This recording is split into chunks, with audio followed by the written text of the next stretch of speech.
Hola, saludos a todos y muchas gracias a Silvia Carrasco y a sus compañeras organizadoras por darme la oportunidad de participar una vez más en un evento de DOFEMCO.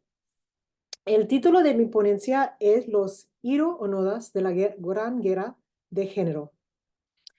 Por supuesto, estás en lo cierto si piensas que lo más extraño del penúltimo resistente japonés de la Segunda Guerra Mundial fue que continuó con las operaciones de guerrilla en Filipinas durante casi 30 años, negándose a rendirse hasta que fue relevado en persona por su anciano ex oficial al mando en 1974. Aún así, la segunda cosa más extraña sobre Hiro Onoda es casi tan rara como la primera.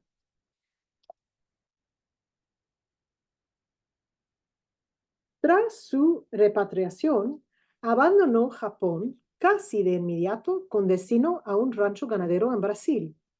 Llegó a Mato Grosso do Sul en 1975, aproximadamente a mitad de la era de la dictadura militar brasileña, y siguió siendo un activo derechista tanto en Brasil como en Japón durante el resto de su larga vida.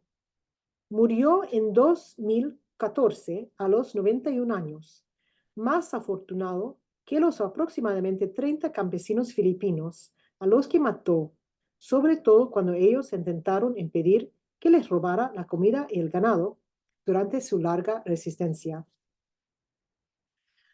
La resistencia de Onoda solo puede parecer admirable si no se piensa demasiado en esos 30 campesinos asesinados. Onoda había recibido muchas pruebas a lo largo de los años de que la guerra había terminado, pero se negó rotundamente a creerlas.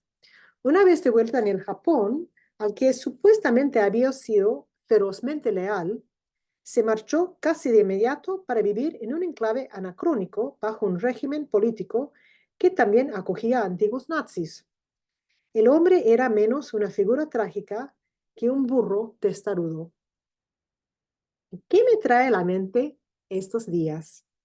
Bueno, nada tanto como los implacables correos electrónicos de promoción sobre tonterías de género que sigo recibiendo constantemente de mi universidad como miembro de la facultad. En el entorno de la educación superior se sigue dando por sentado que nada transmite tan eficazmente que uno tiene el dedo firmemente en el pulso de la actualidad como la vistosa carpeta sobre los pronombres o las fervientes declamaciones sobre cómo el movimiento antigénero es un caballo de batalla para el fascismo del siglo XXI. Estas dos oradoras fueron invitadas por mi sindicato de profesores a hablar en nuestra Asamblea General el pasado otoño.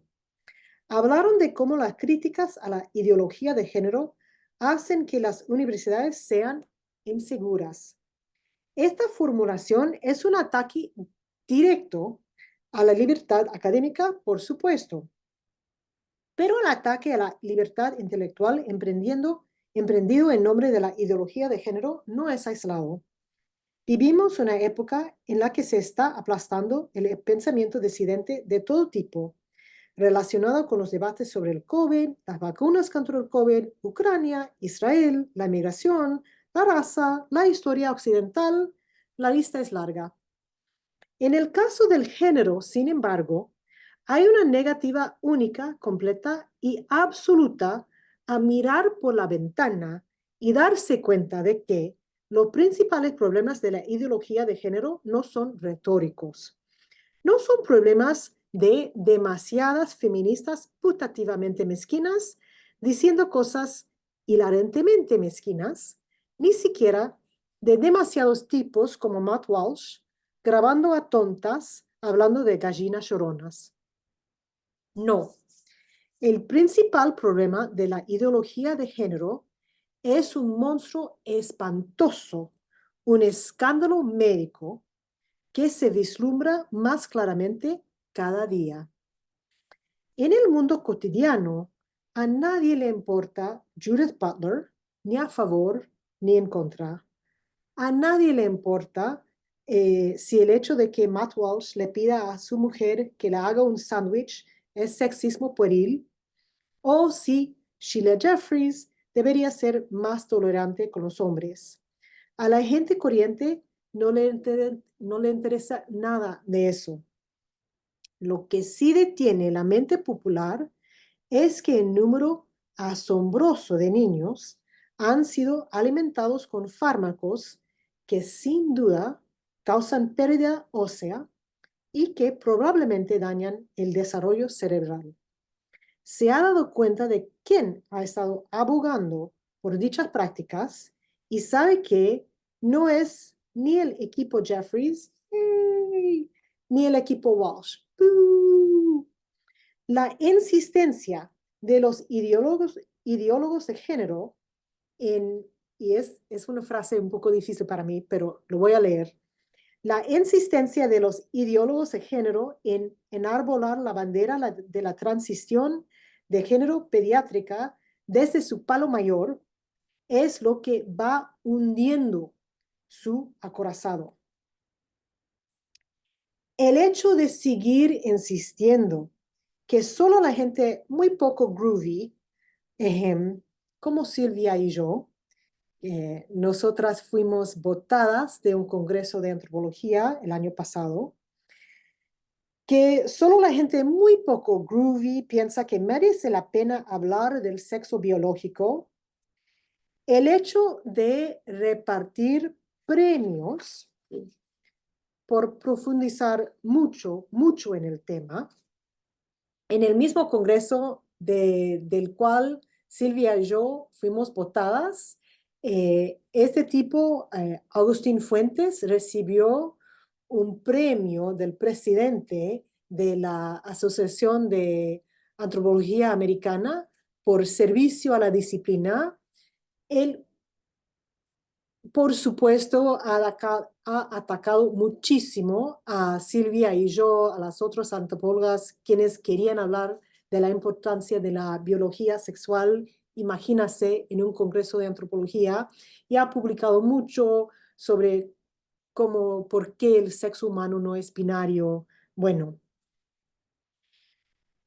académicos haciendo estas cosas están arraigados en puro iro onondaísmo.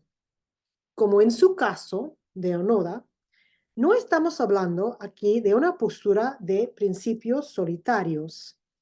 Al aferrarse literalmente a sus armas, Onoda mató a 30 personas que no habrían muerto si simplemente hubiera aceptado la realidad y se hubiera rendido.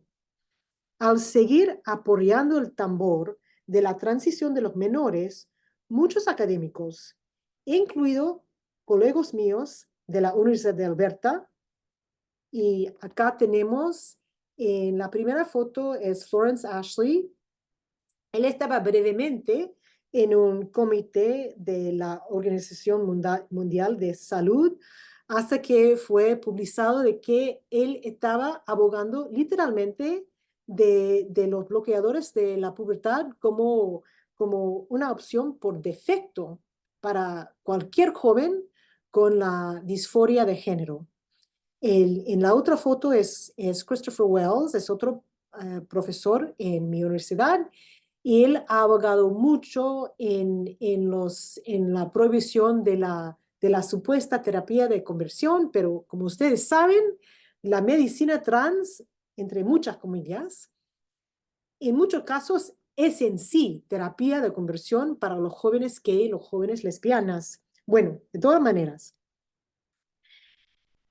al seguir aporreando el tambor de la transición de los menores, muchos académicos serán directamente responsables de daño a niños y jóvenes que durará mucho más allá del momento en que todos los demás se dieron cuenta de que debería haber cesado. ¿Cuántos niños más acabarán perjudicados porque los celosos aliados trans y los defensores trans se niegan obstinadamente a aceptar que se han equivocado? Gracias.